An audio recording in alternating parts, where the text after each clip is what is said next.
Hi, I'm McMurry. Sunday was the final day, the final 18 holes for the last chance for a winner to shine in major championship glory in 2009. And it was a fitting end. Like all of the year's major championships, victory came down to the wire, and the winner surprised from behind. Settle in as we rewind the week with Monday Backspin, presented by Bridgestone. History was made on Sunday. Seoul, South Korea's Young-eun Yang became the first golfer from the entire continent of Asia to win a major championship. For decades, a handful of Asian-born players have come close, but it was Yang, who had only one previous PGA Tour victory, who broke the barrier. Even more shocking, though, is how he did it. Yang beat the world's #1 player, Tiger Woods, a 70-time winner on the PGA Tour and 14-time major champion. Yang placed his own odds at 70-1, and it was a victory heard around the world. With Yang's win, Tiger's perfect record of 14-0 when holding the 54-hole lead is now not so perfect. While it was the first time Yang and Tiger have been paired together, it was not the first time Yang has beaten Tiger on a world stage.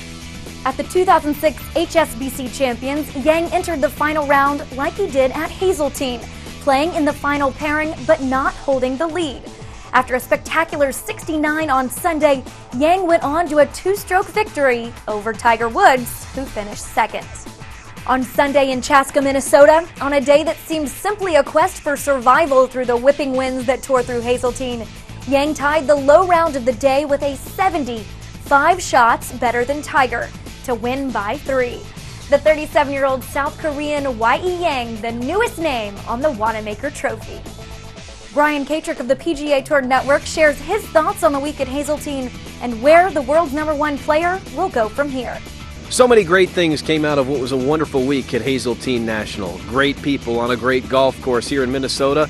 And even though there was rain off and on throughout the week, it was great weather. We found a PGA Championship host site that doesn't beat players and spectators down alike with oppressive heat. Certainly enjoyed the time up here in Minnesota. But I think the most remarkable thing to come out of the week is Tiger Woods. The string of 14 major championships where he had the 54-hole lead and never lost one finally comes to a close.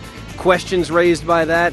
Is he back completely from the knee surgery? What will happen next year when the major championships are in order? Augusta National, Pebble Beach, St. Andrews, and then Whistling Straits. He has dominated 3 of those 4 locations. Thanks, Brian. Looking back at the 4 major championships of the year, the players who were not left on Sunday holding the trophy have been some of the biggest stories. First, with Kenny Perry, who at age 48 was unable to win the Masters and become the major's oldest victor. Then at the U.S. Open, David Duval had a chance to revitalize his career with a long overdue victory. Phil Mickelson was also close to taking home the shiny trophy for Amy's hospital room. At the British Open, 59-year-old Tom Watson was on the cusp of winning his 6th Claret Jug, and with it become the oldest winner of a PGA Tour tournament, not to mention the oldest winner of any major championship. But it wasn't to be. And at the year's final major, it was Tiger Woods who was left behind. Woods was looking to go wire to wire for victory after entering the final round with a 2-stroke lead. But when the final putt dropped on Sunday on the 72nd hole, surrounded by some of the largest galleries in all of golf, it wasn't the world's #1 with the win and his 5th Wanamaker Trophy. It was Yang with his first major for Asia. Sunday, Yang moved from 21st in the FedEx Cup standings to 7th. And while the year's 4 major championships have come to a close, there's still one event left before the 4 PGA Tour playoff events for the FedEx Cup. The Wyndham Championship is the last chance for players to make it into the 125-man field at the Barclays. We'll have full tournament coverage right here on PGATour.com from Sedgefield Country Club in Greensboro.